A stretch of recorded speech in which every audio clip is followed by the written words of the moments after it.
E o assunto é reforma política e a sobrevivência política do presidente Michel Temer. Para conversar sobre isso e muito mais, eu recebo aqui nos estúdios da Jovem Pan o advogado especialista em direito eleitoral, também advogado do Michel Temer, Gustavo Bonini Guedes. Tudo bem, Gustavo? Um prazer recebê-lo. O assunto é o que não falta. Tudo bem, um prazer, obrigado pelo convite. Bom, vamos lá. Reforma política, que é o assunto do momento, né? Como os nossos parlamentares são rápidos e ávidos quando eles discutem algo que, obviamente, vai privilegiar eles mesmos. Rapidamente aprovaram um distritão na CCJ, e eu tenho batido aqui, na CCJ não, na Comissão da Reforma, eu tenho batido aqui que o distritão é um grande golpe contra a democracia brasileira. A sua área é direito eleitoral. Como é que o senhor enxerga o distritão neste Brasil? A gente não está falando dos Estados Unidos ou qualquer outro país, mas nesse Brasil que tem essa democracia meio capenga. A minha preocupação é tanto pelo sistema quanto pela ausência de discussão dos efeitos que podem decorrer dessa aprovação. Como você bem falou, a comissão aprovou essa mudança no sistema, né, como uma regra de transição para as próximas eleições. A partir de 2022, a pretensão seria outra, mas o fato é que me preocupa muito com esse novo modelo a ausência completa de novas lideranças. Isso é algo que preocupa. Então eu poderia fazer dois comentários. O primeiro é a preocupação em relação à ausência ou o sufocamento de novas lideranças no momento onde se pretende tanto o surgimento de pessoas novas na política. O Brasil anseia, né, por mudança. Quer dizer, todo mundo fala em mudança todo dia. Você escuta só isso nas redes sociais. O distritão vai simplesmente engessar completamente a possibilidade de a gente conseguir mudar alguma coisa dentro das casas legislativas. Vai. Acho que a perspectiva dos estudiosos do direito eleitoral e também da ciência política é isso. E, além dessa decisão rápida demais, assodada demais, sem ouvir a comunidade jurídica, sem ouvir a comunidade da ciência política, me preocupa muito os efeitos dela para o ano que vem. Há uma perspectiva, né, já o PSDB especialmente está trabalhando aí com a ideia de que no texto já haja essa transição para o distrital misto. Mas o distrital misto em estudo não é o distrital misto em que você teria um voto, né, metade, né, dos cargos preenchidos pelo distrital puro e metade preenchido por lista fechada. Seria metade pelo distritão e metade por lista fechada. Ou seja, de novo, não muda nada. Isso, e além de termos ainda essa situação negativa do distritão, me preocupa muito, como alguém que vive a realidade dos partidos políticos, a falta de democracia interna dos partidos políticos. É um tema ainda relegado. Veja que hoje o TSE vem brigando para que isso, vem atuando para que isso melhore, mas hoje grande parte das representações municipais são comissões provisórias, ou seja, nomeadas, portanto não eleitas pelos filiados. Aliás, você tem partidos que desde a sua fundação, o diretório estadual, quer dizer, não é um diretório estadual, é uma comissão provisória estadual, nomeada pelo Diretório Nacional. Então, enquanto nós não tivermos uma autonomia e uma disciplina melhor do regramento interno dos partidos, com garantia para os filiados votarem, escolherem as suas representações, é um perigo, porque quem vai fazer a lista são os partidos. A ordem da lista, porque a lista fechada é isso. O partido pega os seus filiados, põe lá a ordem de 1 a tantos quanto eles quiserem, e a partir do momento que se atingir determinado número de votos, vai o primeiro da lista. Mais um tanto de votos, vai o segundo da lista. Ou seja, quem vai escolher os eleitos são os partidos, e os caciques certamente estarão na cabeça dessas listas. Agora, essa pressa toda me parece assim, que é juntar Lé com Cré, né? É uma pressa que tem a ver com os encrencados na Lava Jato e em outras ações. Pessoas que estão desgastadas, que não se reelegeriam e que estão fazendo de tudo para ficar por lá. A sua análise é essa também? Eu não sei se é só uma sobrevivência jurídica, né, com o envolvimento da Lava Jato, até porque se discute, imagino que até o fim do ano se resolva a questão do foro, mas enquanto sobrevivência política, eu não tenho dúvida. Eles estão legislando, aliás, é o campo do direito onde os 513 legislam para eles próprios. Sim. Então, fazer isso faltando 2 meses para o prazo final, porque isso tudo tem que estar aprovado um ano antes das eleições. realmente é rápido demais para uma discussão tão séria e com consequências possivelmente tão graves para o país. Fundo partidário. Uma bolada, hein, gente? 3 bilhões e 600 milhões. De acordo com o texto do Vicente Cândido, que é do PT, claro, né, aqui de São Paulo, não vai ser só para a próxima eleição, não, é ad eterno, é para sempre, a não ser que mude de novo as regras lá no Congresso Nacional. Então, a gente está falando aí de um país que tem um rombo bilionário. O governo está rebolando para tampar o rombo do rombo, aumentou impostos, pode ser que tenha mais imposto por aí e os parlamentares vão morder mais de 3 bilhões do nosso bolso, quase 4 bilhões. Esse fundo partidário, que tem um nome bonito, Fundo de Financiamento da Democracia, o senhor é a favor desse financiamento público de campanha? Eu tenho me colocado absolutamente contra, mas eu sei que parte aí dos advogados ligados a essa área eleitoral se colocam a favor. O senhor está do lado daqueles que se colocam a favor. Por quê? Eu estou do lado daqueles que defendem que a democracia tem um custo, é o melhor sistema que nós temos no mundo. Democracia tem um custo e alguém tem que pagar esse custo. Mas tem que ser a gente? Mas veja, foram os nossos representantes.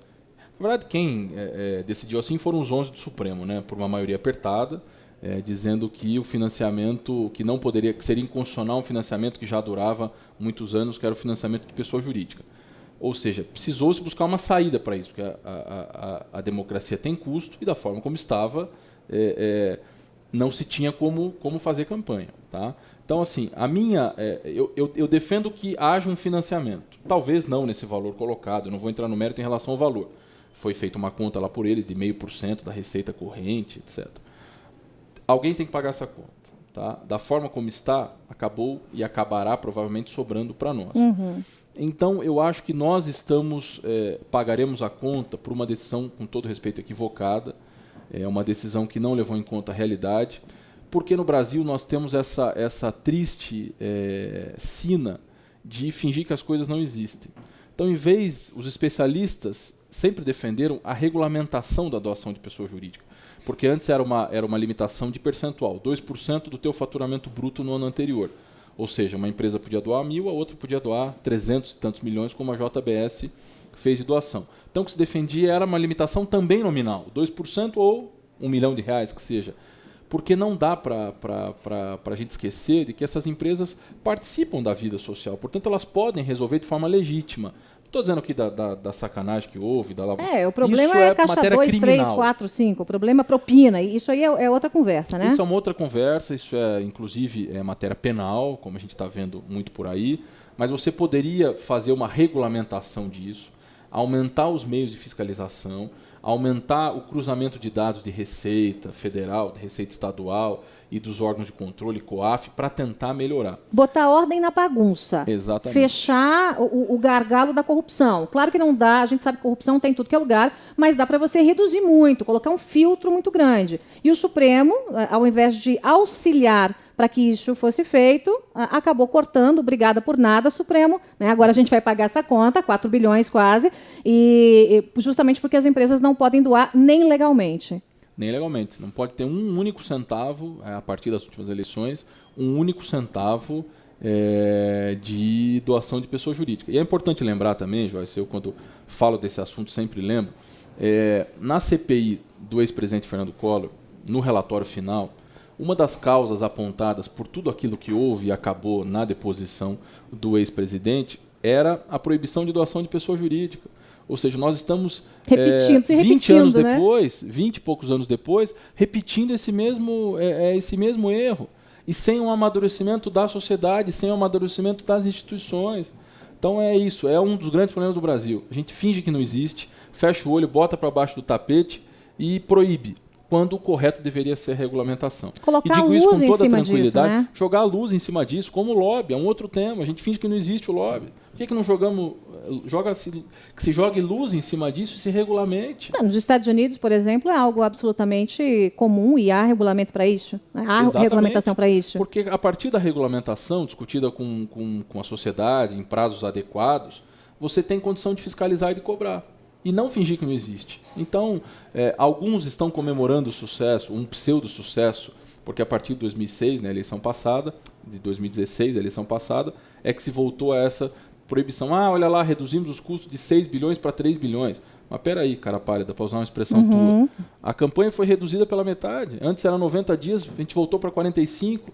A campanha a campanha de rádio e TV era 45 dias, foi para 35. Será que a redução não foi por isso e não pela alteração nos legitimados a doarem? Então eu acho que a gente precisa discutir isso melhor, com estudiosos, chamando a sociedade para discutir, e não numa comissão em menos de 60 dias. A toque de caixa, né? A toque de caixa. Eu fiquei aqui durante o recesso parlamentar buzinando no ouvido do nosso internauta, do nosso ouvinte aqui de Os Pingos nos Is, que os deputados iam votar com esse pacote pronto da reforma política. Isso era muito grave, que a gente não podia dormir, tinha que pressionar os parlamentares durante o recesso, e o Brasil meio que deixou a coisa andando, tá aí, voltaram com o pacote pronto. Então, depois que aprovar, gente, eles vão enfiar a goela abaixo da população brasileira e, lamentavelmente, a gente vai ter que pagar essa conta.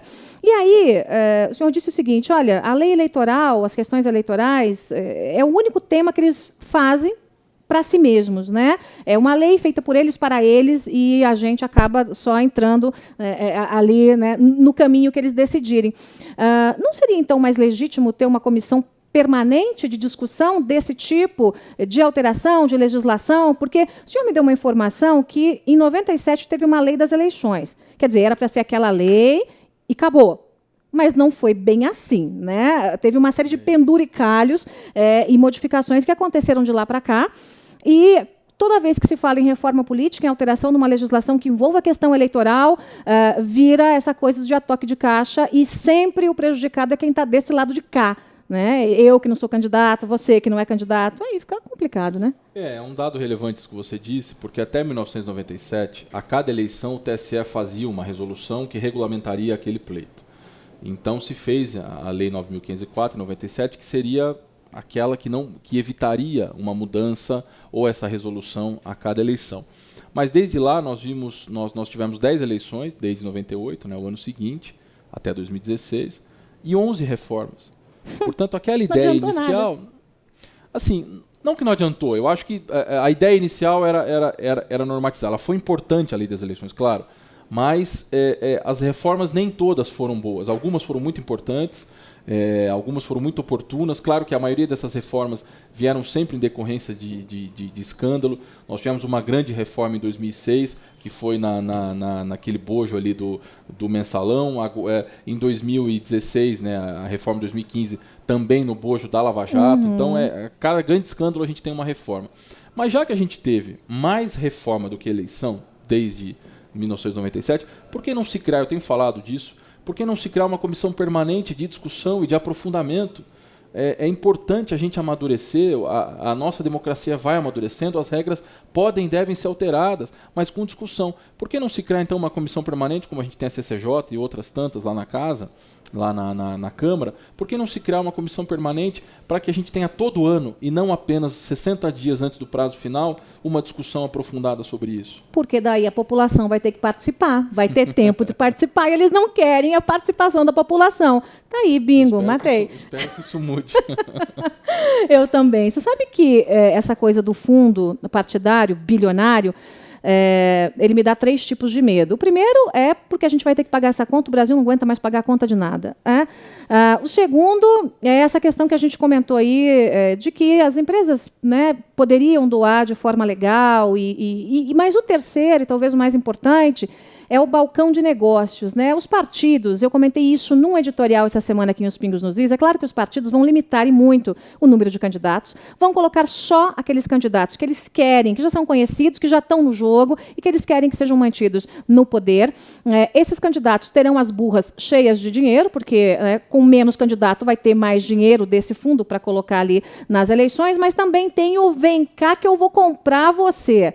Né? Eu vou te ajudar na eleição. Então, eu tenho aqui X, né? Eu vou te dar 5 milhões, 6 milhões, 7 milhões, 8 milhões para você trocar de partido. Isso é um risco que não é nem um risco. É óbvio que vai acontecer, não? Eu acho que quando se coloca a redução, a preocupação que se tem com a redução do número de candidatos, é porque no sistema proporcional, que é o que a gente tem ainda hoje, né? Vale lembrar que essa matéria só foi decidida na comissão, tem que ir a plenário, e há uma dúvida sobre ela ser aprovada em plenário, mas com o sistema que nós temos hoje, proporcional, estimula que os partidos tenham um número maior de candidatos, porque quanto mais votos nós tivermos numa coligação, num partido, mais cadeiras aquele partido tem direito. Portanto, você chama candidatos para fazer 1.000, 2.000, 5.000 votos. A partir dessa mudança para o distritão, vai se perder o interesse em trazer esse candidato de 1.000 votos. O que se terá é interesse nos candidatos de 100, de 200, de 500 mil, porque só esses entrarão, já que apenas aqui em São Paulo são 70 deputados federais, apenas os 70 mais votados é que entrarão.